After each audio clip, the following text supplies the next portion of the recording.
வணக்கம் நேயர்களே. நாம் இன்றைக்கி பார்க்க போகிறது ஒரு பழமொழி தான். இந்த பழமொழி சொல்கிறேன் இப்போ உங்களுக்கு திரும்ப ஒரு முறை. முழு பூசணிக்காயை சோத்தில் மறைக்க முடியுமா? இதுதான் அந்த பழமொழி. இந்த பழமொழி நாம் எதுக்காக சொல்கிறோம் அப்படின்னு பார்த்தோம்னா, இதில் நிறைய பொருள் இருக்குங்க.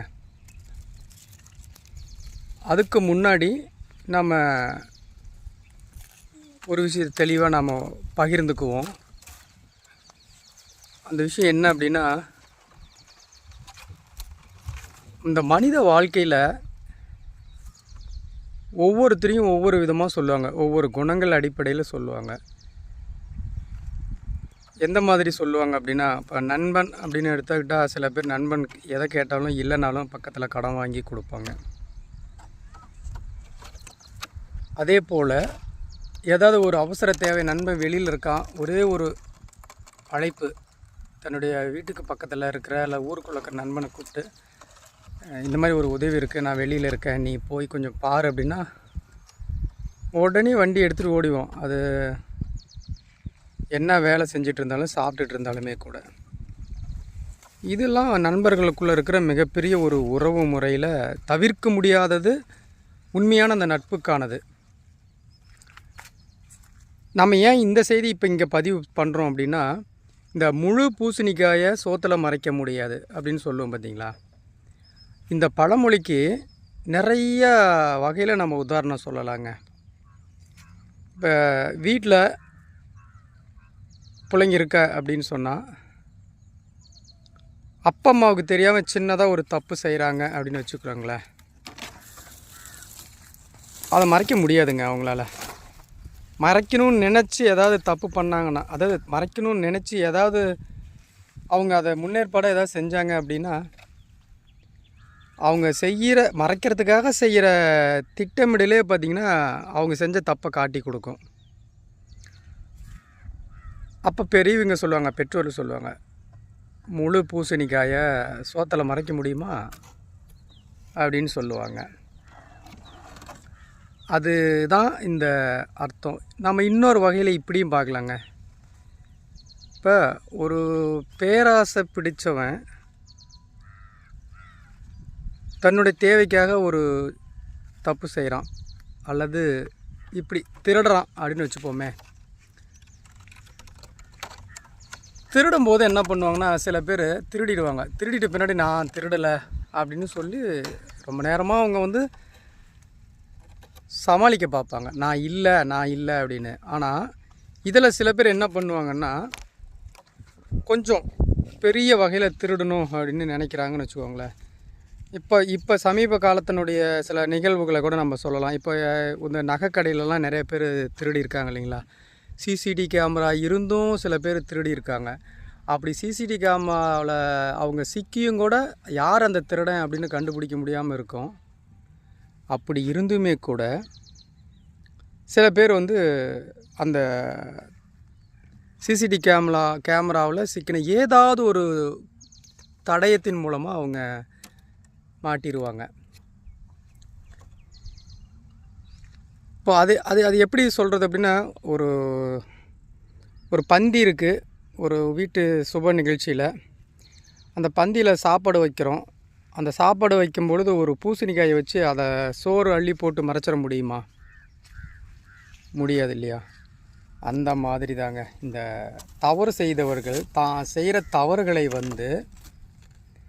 மறைக்கணும் அப்படின்னு சொல்லிட்டு அவங்க எடுக்கிற அந்த முயற்சிகள் எல்லாமே, அவர்கள் எடுக்கிற முயற்சிகள் எல்லாமே அவங்களுக்கே அது எதிராக தாங்க முடியும்.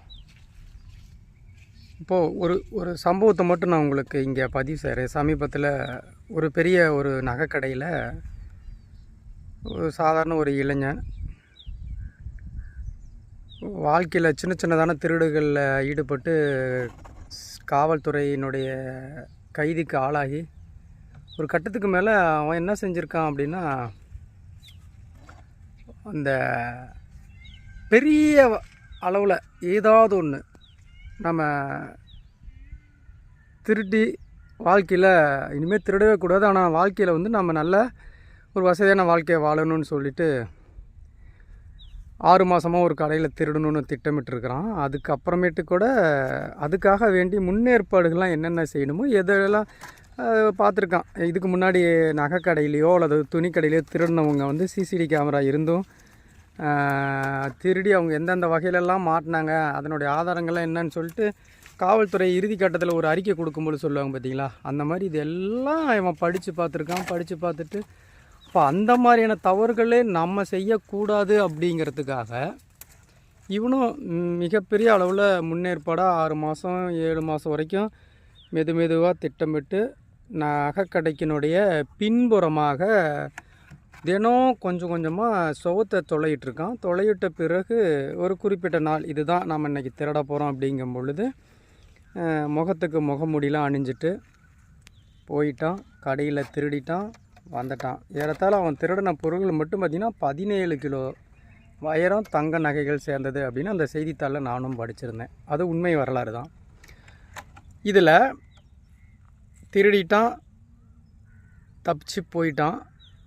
ஆனால் காவல்துறை தேடுறாங்க. அந்த அந்த அந்த நகரம் முழுக்க இருக்கிற ஏறத்தாழ 200 சிசிடி கேமராவுக்கெல்லாம் தேடியும் அவன் கிடைக்கலைங்க.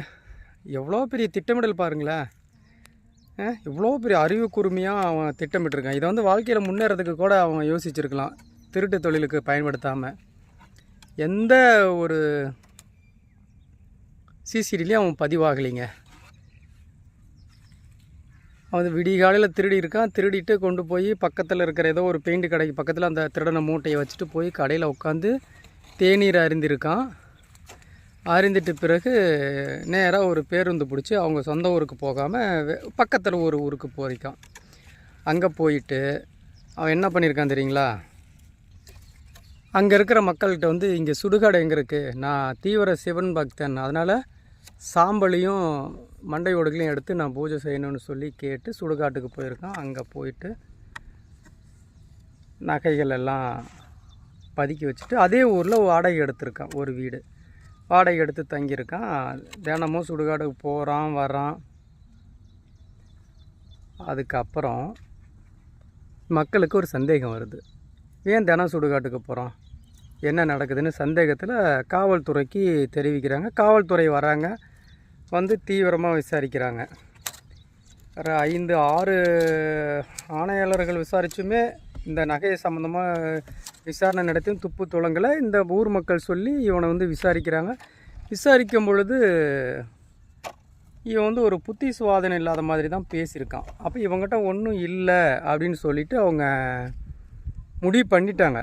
முடிவு பண்ணிட்ட பிறகு இவன் வந்து எப்போவுமே ரொம்ப எளிமையாக இருப்பான். இந்த காவல்துறை அவங்க அனுப்பிச்சி வச்ச அந்த புகைப்படங்கள்லாம் திரும்ப அந்த கடை ஊழியர்கள்லாம் ரொம்ப கவனமாக பார்த்துட்டே வந்திருக்காங்க. அப்படி பார்க்கும் பொழுது அந்த கடையினுடைய ஊழியர்களுக்கு மிகப்பெரிய ஒரு சந்தேகம் வருது. அந்த அந்த ஆளுடைய கழுத்தை பார்த்திங்கன்னா ஒரு ருத்ராட்ச மாலை போட்டுகிட்டு இருந்திருக்கான். அந்த ருத்ராட்ச மாலையை வந்து அந்த நகைக்கடையில் பல ஆண்டுகளாக விற்பனையே ஆகாமல் கடையிலேயே இருந்திருக்கு. அந்த ருத்ராட்ச மாலையை வச்சு இவங்க முடிவு பண்ணுறாங்க, இவன் தான் திருடிட்டான், ஆனால் தடயம் இல்லாமல் திருடியிருக்கான் அப்படின்னு சொல்லி உடனே காவல்துறைக்கு செய்தி தெரியப்படுத்துகிறாங்க. காவல்துறையும் வர்றாங்க, திரும்பவும் அவனை விசாரிக்கிறாங்க. ஆமாம் அப்படின்னு சொல்லி ஒத்துக்கிட்டான். ஆனால் நகையெல்லாம் என்கிட்ட இல்லை, காணோம், இப்படி போயிடுச்சு, காணாத போயிடுச்சு அப்படி இப்படின்ட்டு நிறையா சொல்கிறான். அப்புறம் இந்த மக்கள்கிட்டையும் விசாரிக்கும்போது ஆமாம் இவன் அடிக்கடி சுடுகாட்டுக்கு போவான் அப்படின்னு சொல்கிறதுனால அந்த சுடுகாட்டுக்கு போயிட்டு தீவிரமாக தேடுறாங்க. தேடுனா சுடுகாட்டில் தாங்க நகையெல்லாம் பதுக்கி வச்சுருந்துருக்கான். அதுக்கப்புறமா அவனை கைது செய்கிறாங்க. இப்போ சிறைச்சாலைக்கு போயிட்டான். இப்போ இதில் எவ்வளவுதான் அறிவுபூர்வமாக திட்டமிட்டு திருடனாலும் தடயங்களை அழிக்கணும்னு நினச்சாலும் சம்பந்தப்பட்டவர்கள் ஏற்படுத்தி வச்சிருந்த பாதுகாப்பு சாதனங்களிலெல்லாம் முறியடித்து அவனுக்கு அந்த கடையிலேருந்து எடுத்த அந்த ருத்ராட்ச மாலை மூலமாக அவன் மாட்டிக்கிட்டான் பார்த்தீங்களா. ஏதோ ஒரு வகையில் தடயம் வந்து நமக்கு அப்படி தாங்க திருடர்கள்லாம் விட்டுட்டு போவாங்க. அதன் பிறகு என்ன நடந்திருக்கும் நமக்கே தெரியும் இல்லையா, கைது பண்ணிட்டாங்க. இப்போ இந்த கதையை நான் எதுக்காக இப்போ உங்களுக்கு சொல்கிறேன் அப்படின்னா, முழு பூசணிக்காய் சோத்தில் இப்போ மறக்க முடியுமா இந்த கதை மூலிமா? நினச்சி பாருங்களேன், முடியாது இல்லையா? அதுதாங்க இந்த பழமொழி. எனவே இந்த மாதிரியான பழமொழிகள்லாம் எதுக்காக சொல்லப்படுதுன்னா இப்படி தான். நீ என்ன தான் தப்பு செஞ்சாலும் மறைக்கணும்னு நினச்சின்னா நிச்சயமாக உன்னால் மறைக்க முடியாது. ஏன்னா நீ எங்கேயும் ஒன்றையே தெரியாமல் நீ எங்கேயாவது ஒரு இடத்துல ஒரு தடயத்தை விட்டுட்டு வந்திருப்ப அப்படின்னு சொல்லுவாங்க. அதுக்காக தான் இந்த பழமொழி சொல்லப்படுறது. இந்த பழமொழிக்கான விளக்கம் உங்களுக்கு பிடிச்சிருந்தா லைக் பண்ணுங்கள். இது வரைக்கும் நம்ம சேனலை சப்ஸ்கிரைப் பண்ணாமல் இருந்தீங்களா, சப்ஸ்கிரைப் பண்ணிவிடுங்க. இந்த பழமொழி விளக்கம் பிடிச்சிருந்தால் மற்றவர்களுக்கும் ஷேர் பண்ணுங்கள். அடுத்த மற்றொரு பதிவில் நாம் சந்திப்போம். நன்றி, வணக்கம்.